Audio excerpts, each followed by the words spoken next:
Muy buen día, muy buen domingo a todos ustedes, esperando que este septiembre, que ya estén cerca las fiestas patrias, les encuentre muy bien, contentos.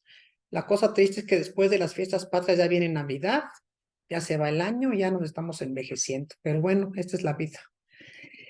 Vamos a abordar hoy, para ponernos más alegres dentro de este marco de fin de año cuasi completo, sobre lo que es la prevención de fraude, y vamos a abordar básicamente alguna cuestión relativa a lo que son las líneas de denuncia, conocidas también como líneas éticas de denuncia a nivel internacional. eh, Otros le dicen línea anónima de denuncia. Bueno, el tema es que son esquemas preventivos para la detección de fraude y corrupción, y regularmente se usan para que los integrantes de una organización puedan llevar a cabo la denuncia de actos que consideran que son irregulares, que son actos deshonestos. De las denuncias que he analizado, que me ha tocado conocer en empresas privadas, de los esquemas más recurrentes, siempre cotidianamente devienen con maltrato, abuso, acoso, en muchos casos también algunas contrataciones con conflicto de interés, en los cuales quienes tienen la responsabilidad de llevar a cabo estas contrataciones, pues ocupan intencionalmente, por supuesto, a empresas de familiares o algunas que hayan creado expresamente para ese fin. Fíjense cómo en el ámbito privado difiere un poco en relación al ámbito público. ¿En qué sentido? Que cuando se hacen contrataciones simuladas en el sector privado, muchas de ellas, más que ser simuladas al 100%, implican que voy a contratar a alguien que no es, ¿no?, con quien no tengo conflicto de interés y que va a brindar un servicio. Pero son en áreas muy, muy vinculadas a mantenimientos, a logística, a servicios que son no solamente intangibles, sino que hubo un cambio al interior, alguien ascendió, se van a mandar reparar vehículos a otro lugar. Empiezan a haber ciertas situaciones que nos permiten inferir que hay algo que están haciendo indebido. Y entonces las personas al interior de la organización pues tienen la gran maravilla de contar con líneas de denuncia que se recomienda en la mayor de las prácticas, en la mejor de las prácticas, que sean externas, para que haya un manejo confidencial y protección al denunciante. En esta protección al denunciante hemos de recordar que aquellas personas que rompen los valores, las reglas del bien común o de una organización, pues finalmente no van a amenazar ni van a avisarle a nadie que están cometiendo un acto fraudulento. Son actos eminentemente de orden de obtención financiera, y utilizan los privilegios y pues yo digo que es la confianza que se les ha dado.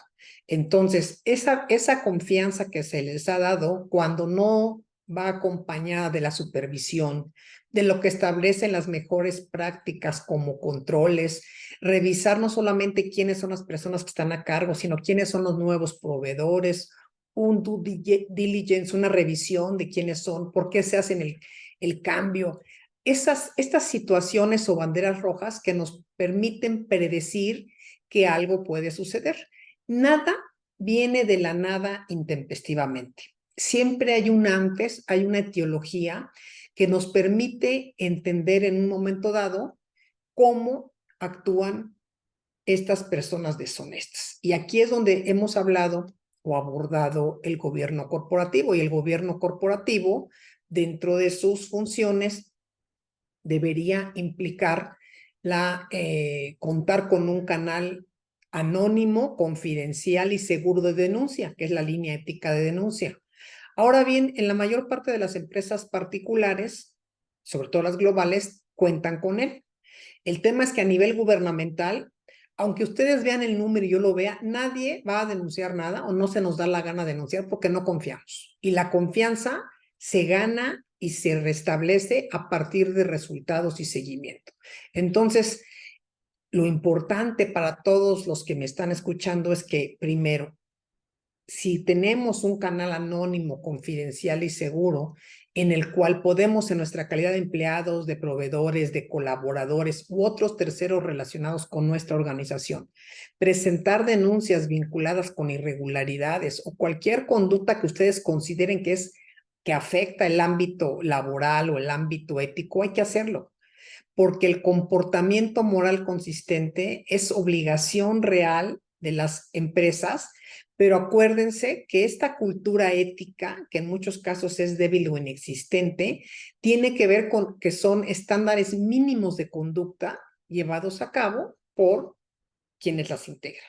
O sea, finalmente, la gobernanza de una organización es la alta dirección que va a establecer las políticas, cómo quieren realmente que vean a esa organización, cuáles son las normas y valores, cómo va a propiciar una productividad no solamente individual, sino grupal, y lo más importante, cómo apuntalar o incentivar comportamientos éticos. Y si las empresas pudieran comenzar a pensar no solo en rentabilidad y negocio, sino en el tipo de responsabilidad social, ambiental que tienen, individual, inclusive para ayudar a quienes las integran como parte o como corazón de la misma, se podría crear un cambio significativo. Cuando hablamos de instituciones, por ejemplo, de organizaciones en que conocemos que hay personas con una gran pertenencia, que las personas se sienten dentro de esa organización como parte intrínseca porque hay una reciprocidad de situación. En cambio, si las personas se sienten pues, no solamente agobiadas, sino despreciadas, no, no dijéramos, no valoradas, pues las cualidades que tienen en el nivel ético, pues pueden de alguna manera irse desvirtuando, porque es parte de, yo le decía, de las elecciones que hacemos. ¿A qué me refiero con las elecciones? Elecciones, ¿eh? Pero elecciones, no elecciones gubernamentales, no, las elecciones éticas, son elecciones o dilemas difíciles o incómodos relacionados con unos hechos, en donde sabemos que hay algo que no está bien, pero entonces dudamos en ver si lo denunciamos o no. Y si existe una línea de denuncia que nos dé confianza y nos permita denunciar estos hechos, pues el canal se convierte en un medio preventivo y también de alguna manera disuasivo o detectivo si tenemos los elementos indispensables para llevar a cabo la investigación. Pero el canal en sí mismo no es el todo. El canal tiene que ir arropado, envuelto en la responsabilidad, en un seguimiento y atención de la denuncia, en una política de integridad, en una cultura que permita asegurar que el conjunto de los principios establecidos están introyectados en los miembros y que es como opera realmente la organización. Cuando vamos, y voy a poner un ejemplo, perdónenme que ponga las aerolíneas, pero se me hace que son de las más recurrentes para la mayoría de nosotros, cuando vamos y lo que hacen es maltratarnos, darnos un trato humillante, ofensivo. O sea, no he visto en las líneas mexicanas, y lo digo con toda, puedo darles N casos que he vivido yo, un ambiente organizacional, un ambiente en el cual el comportamiento de quienes la integran, o sea, los que están en contacto con nosotros, sea para ayudarnos a resolver el problema y darnos esa tranquilidad que esperamos. No, pareciera, por ejemplo, que lo que quieren es incomodarnos, hostigarnos, incluso hasta burlas. Bueno, todo esto genera en uno enojo, genera en uno un sentimiento humillante. Eso mismo pasa en otros niveles de la organización y es cuando nos damos cuenta si una organización realmente cuenta con una cultura que le permite entender el liderazgo organizacional como el bienestar común, pero para todas las partes implicadas. Y que si no lo es, hay una línea de denuncia en lo cual de ustedes de inmediato puedan quejarse, pero hay una respuesta. ¿Y qué sucede cuando nos quejamos de maltrato, de que no nos dejaron subir al avión, de que nos cambiaron abusivamente el boleto? Ni siquiera hay una respuesta. Y esta es una conducta abusiva. Es una conducta abusiva y es una señal de alerta, lo cual nos hace aislarnos, enojarnos y no seguir denunciando. Bueno, eso mismo pueden ustedes exportarlo, ¿no? Visualizarlo en las personas que tienen ese valor de derrotar el miedo y presentar una denuncia, en ser consistentes con sus principios y valores morales. En este sentido, lo que buscan es no solamente disminuir la mala conducta, sino que se actúe para que no vuelva a ocurrir, para que la siguiente vez haya una sanción, para que esta responsabilidad de quien tiene en sus manos la actuación la haga bien. Y ahí viene todo un tema y regresamos con la meritocracia en el sector, tanto público como privado, de que quienes las integran no solamente tengan el conocimiento de los valores, de la integridad de la organización a la que pertenecen, sino esta sensación de pertenencia y de, pues yo digo que es de integridad para servir, para ver el cómo sí se hacen las cosas. Y vuelvo a traer a colación, me vuelvo a acordar de mi entrañable amigo Jorge Saldaña, perdóname, pero me acuerdo mucho de él en muchas cosas que coincidíamos, en la que él decía, es que tú vas a generar o a pedir un favor en una dependencia, un trámite, y el tema es por joder.com, decía él. Y es cierto, o sea, es como no te van a atender, es como ponerte trabas.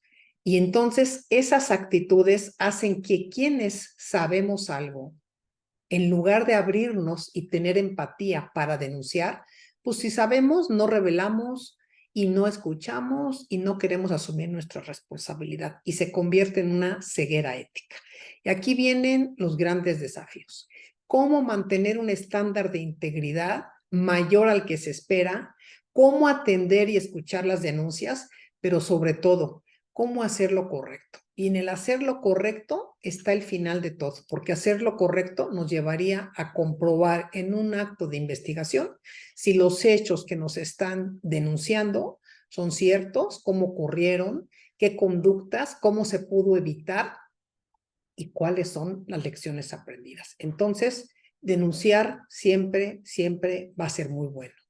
Muchas gracias por la atención, sus likes y estamos en contacto, unidos contra el fraude y la corrupción. Gracias.